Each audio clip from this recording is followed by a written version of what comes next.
So what if के season 2 के episode 2 के अंदर हमें यह दिखाया जाता है कि एक एलियन पॉड अर्थ की ओर आ रहा है जिसके ऊपर ह्यूमंस अटैक कर रहे होते हैं और ये अटैक का नेतृत्व कर रहे होते हैं हॉवर्ड स्टार्क और पेगी कार्टर। और फिर हमें दिखाया जाता है कि वो पॉड क्रैश लैंड करता है न्यूयॉर्क में, जहां पर उससे एक बच्चा निकलता है और वो बच्चा निकलते ही वहां पे तबाही मचाने लगता है। अब ये बच्चा कौन है पहले उसके बारे में जान लेते हैं। तो बॉस, हमें guardians of the Galaxy movie के अंदर ये दिखाया जाता है कि पीटर को यहाँ पे योंडू किडनैप कर लेता है, लेकिन मेन एमसीयू टाइमलाइन में वो उसको ईगो को नहीं सौंपता बल्कि खुद के पास रख लेता है। इनफैक्ट कई सारे हमें अल्टरनेट यूनिवर्सेस के अंदर भी यही दिखाया जाता है, बट इस वाले यूनिवर्स के अंदर हम देखते हैं कि योंडू पीटर को सौंप देता है ईगो के ऊपर, जहां पर ईगो पीटर को अपने पावर यूज करना सिखाता है। तो फाइनली वी नो कि पीटर के पास ये पावर कहां से आए। वैसे भी वो ऑफ सेलेस्टियल था तो उसके पास ये पावर शुरू से थे, बट उसे पता नहीं था। खैर, हमें अर्थ में दिखाया जाता है कि पेगी कार्टर बोलती है कि हमें एक टीम बनानी होगी जिसमें गिने चुने लोग होने वाले हैं जो कि हमें इस बच्चे को रोकने में मदद करेगा। जिस पे हॉवर्ड कहता है कि अभी कोल्ड वॉर चल रहा है और ऐसे समय में एक टीम कहां से बनाएंगे, जिस पर पेगी कहती है कि हमें ये टीम बनाना पड़ेगा क्योंकि जो बंदा कुछ मिनटों के अंदर न्यूयॉर्क की ये हालत कर सकता है वो एक दिन के अंदर अर्थ का नामो निशान मिटा सकता है। जिसके बाद से ये लोग टीम बनाने में लग जाते हैं, जहां पर सबसे पहले ये फोन घुमाते हैं हैंक को, मतलब कि एंटमैन, जो कि अपनी बेटी के साथ लंच कर रहा होता है। और यहाँ पर हम देख पाते हैं कि स्टार्क और हैंक के बीच में वही तानातानी है कि तभी स्टार्क कहता है कि तुम सिर्फ टीवी चालू कर लो, तुम समझ जाओगे कि मैंने तुम्हें क्यों कांटेक्ट किया है। और तभी होप बोलती है कि डैड, आपको ये देखना चाहिए। फिर हैंक टीवी देखता है जहां पर उसे एक बच्चा दिखता है जो कि न्यूयॉर्क को तबाह करके वहां से चला गया। हैंक कहता है कि हेलीकॉप्टर भेजो, मैं आ रहा हूं, जिस पर स्टार्क कहता है कि वो ऑलरेडी वहां पहुंच चुका है। इसके बाद हम देखते हैं कि हैंक अपने साथ होप को उस बेस में लेके जाता है जहां पे बाकी हीरोज भी आते हैं। यहाँ पर हम विंटर सोल्जर टचाका और फिर हॉवर्ड स्टार्क को देखते हैं जो कि अपने साथ गोलायत को भी रखा हुआ होता है। और यहीं पे ये बात रिवील होती है कि असल में हॉवर्ड को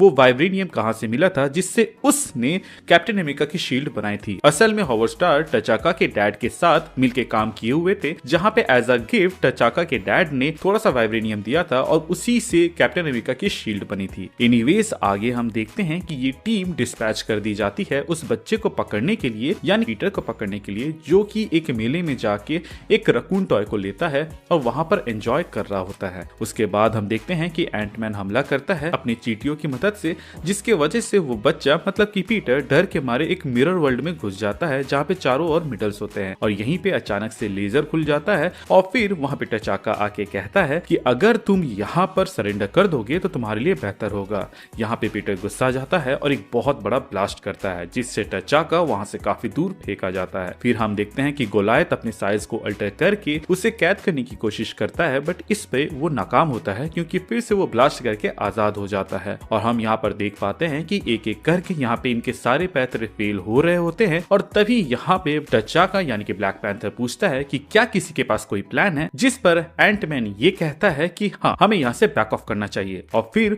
वो लोग वहां से बैक ऑफ करने लगते हैं, लेकिन पीटर, जो कि यहाँ पे काफी ज्यादा गुस्से में था क्योंकि ये लोग उसे वो मेला एंजॉय नहीं करने दिए थे, वो उनको जाने नहीं दे रहा होता है। और तभी वहां एंट्री होती है गॉड ऑफ थंडर यानी कि थॉर की, जो कि एक म्यूनिर के वार से पीटर को वहां पे बेहोश कर देता है। और इसके बाद हमें दिखाया जाता है कि पीटर को उसी जेल में कैद किया गया है जिस जेल में लोकी को कैद करते हैं हमारे टाइमलाइन के अंदर। और फिर यहाँ पर थॉर बताता है कि असल में बाकी 9 रेल्म में से 8 रेल्म खत्म हो चुके हैं और जहां जहां ये बच्चा गया है वहां वहां तबाही मचती गई है। और इन सब का कारण था ये सीड, जिसको मैं सबसे पहले मिसूरी से लेकर आया और इसीलिए मुझे आने में यहाँ पे देर हो गई। यहाँ पे वो सेलेस्टियल सीड की बात कर रहा होता है जो कि धीरे धीरे पूरे प्लेनेट में फैलने लगता है। वहीं दूसरी ओर हम देख पाते हैं कि ईगो पीटर से कांटेक्ट करने की कोशिश करता है, बट वो उसमें नाकाम हो रहा होता है। फिर हमें दिखाया जाता है कि होप गाना सुनते सुनते उसी चेंबर में पहुंच जाती है जहां पर पीटर रहता है। अब आप सोचोगे कि वो यहाँ कैसे पहुंची बिना किसी कार्ड के, तो बॉस वो हैंक का कार्ड यूज करके अपने रास्ते में आ रहे हर एक गेट को क्रॉस करते हुए वहां तक पहुंच जाती है। यहाँ पर वो पीटर से बात करती है और फिर उसको गाना गाने के लिए बोलती है। वो कहता है कि मुझे गाने पसंद तो हैं, लेकिन मेरे पास अब ऐसा कोई डिवाइस है नहीं जो कि मेरी मॉम की आखिरी निशानी। यहाँ पर होप कहती है कि ये MP3 प्लेयर भी मेरी मॉम की आखिरी निशानी है। और फिर हम देखते हैं कि यहाँ पर इन दोनों के बीच में दोस्ती हो जाती है, जहाँ पे पीटर बताता है कि वो बस अपने घर जाना चाहता है और वो अपने डैड को पसंद नहीं करता क्योंकि वो प्लेनेट ही उड़ा देते हैं। तो इसके इसके बाद से हम देख पाते हैं कि होप पीटर की मदद करती है वहां से भागने में, जहां पर वो उस झील को पहले तो छोटा कर देती है और फिर उस जगह से बाहर निकल के बड़ा करके पीटर को MP3 प्लेयर देती है और बोलती है कि यहाँ से तुम जाओ अपने घर मिसोरी। पीटर पहले तो वो MP3 प्लेयर नहीं लेता है क्योंकि वो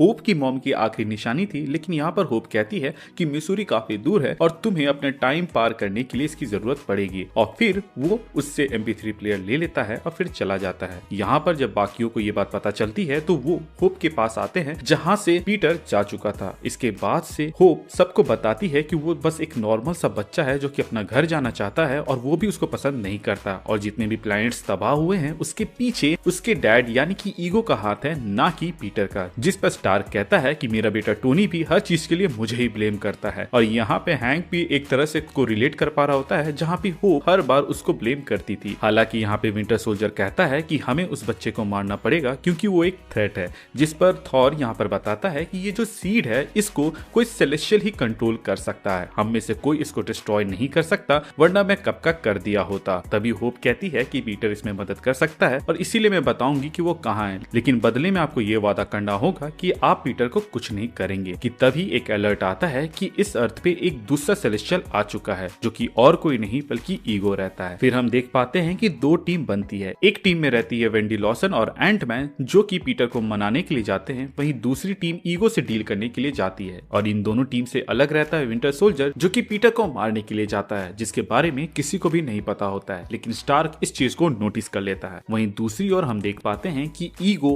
आकर यहाँ पर बाकी सबके साथ जंग छेड़ देता है, जहाँ पे वो अर्थ से अपने कई सारे क्लोन बनाता है और फिर वहाँ पे लड़ाई छिड़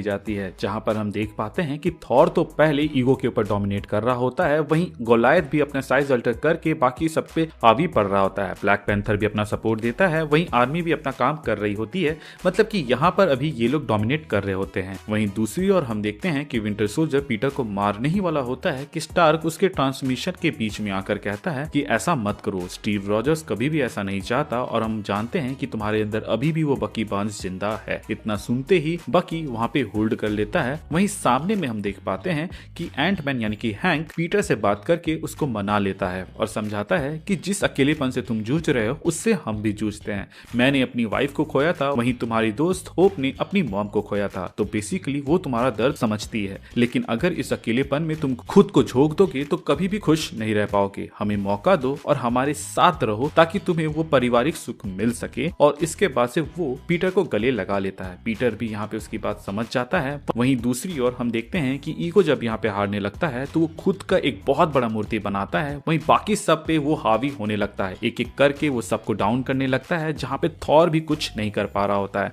और यहीं पर हम समझ पाते हैं कि कैसे ईगो ने बाकी सारे प्लैनेट्स को भी तबाह किया होगा और वहां पे थॉर क्यों कुछ नहीं कर पाया था। खैर यहाँ पर हम देखते हैं कि जो ईगो रहता है वो उस सीड को लेकर खुद में जोड़ने ही वाला होता है कि वहां पर पीटर हैंक के साथ आ जाता है, और फिर हम देखते हैं कि पीटर उस सीड को ले लेता है और खुद में एब्सॉर्ब करके उस ईगो को शूट करता है और फिर उसको खत्म कर देता है, और इसी के साथ यहाँ पे अर्थ में सब कोई बच जाते हैं। इसके बाद हम देखते हैं कि सब कोई पार्टी सेलिब्रेट कर रहे होते हैं, तो वहीं पर हम देखते हैं कि वेंडी बच्चों को एक कैट गिफ्ट करती है। अब आपको तो पता है ये कौन सी कैट है, अगर नहीं पता तो याद दिला दूं, ये गूस है जिसको आप लोगों ने कैप्टन मार्वल मूवी के अंदर देखा ही होगा। खैर इसके बाद हम देखते हैं कि जब खान पान यहाँ पर हो जाता है तो थॉर कहता है कि हमने जिस ईगो को मारा है वो बस उसका एक वर्जन था, जो असली ईगो है वो अभी भी सेफ है और उसे जाके ठिकाने लगाना होगा, तभी जाके वो बाकी प्लैनेट्स को तबाह होने से बचा सकता है। तभी यहाँ पे स्टार्क टोकता है और कहता है कि तुम इसमें अकेले नहीं हो, हम भी तुम्हारे साथ है। और इसके बाद हम यहाँ पर एक नई अवेंजर्स की टीम फॉर्म होते हुए देखते हैं जो कि ईगो को ठिकाने लगाने के लिए जा रही होती है, और इसी के साथ ये एपिसोड खत्म होता है। बेसिकली ये एपिसोड तो मुझे काफी ज्यादा मजेदार लगा। आपको कैसा लगा आप मुझे कमेंट सेक्शन के जरिए बता सकते हैं। तो गाइस आज के लिए बस इतना ही। अगर आप अगला एपिसोड मिस नहीं करना चाहते हैं तो हमारे चैनल को सब्सक्राइब कर दीजिएगा, प्लस बेल आइकन दबा दीजिएगा ताकि जब भी मैं कोई वीडियो डालूं उसका नोटिफिकेशन आपको जाए। Thank you for watching this video, stay tuned.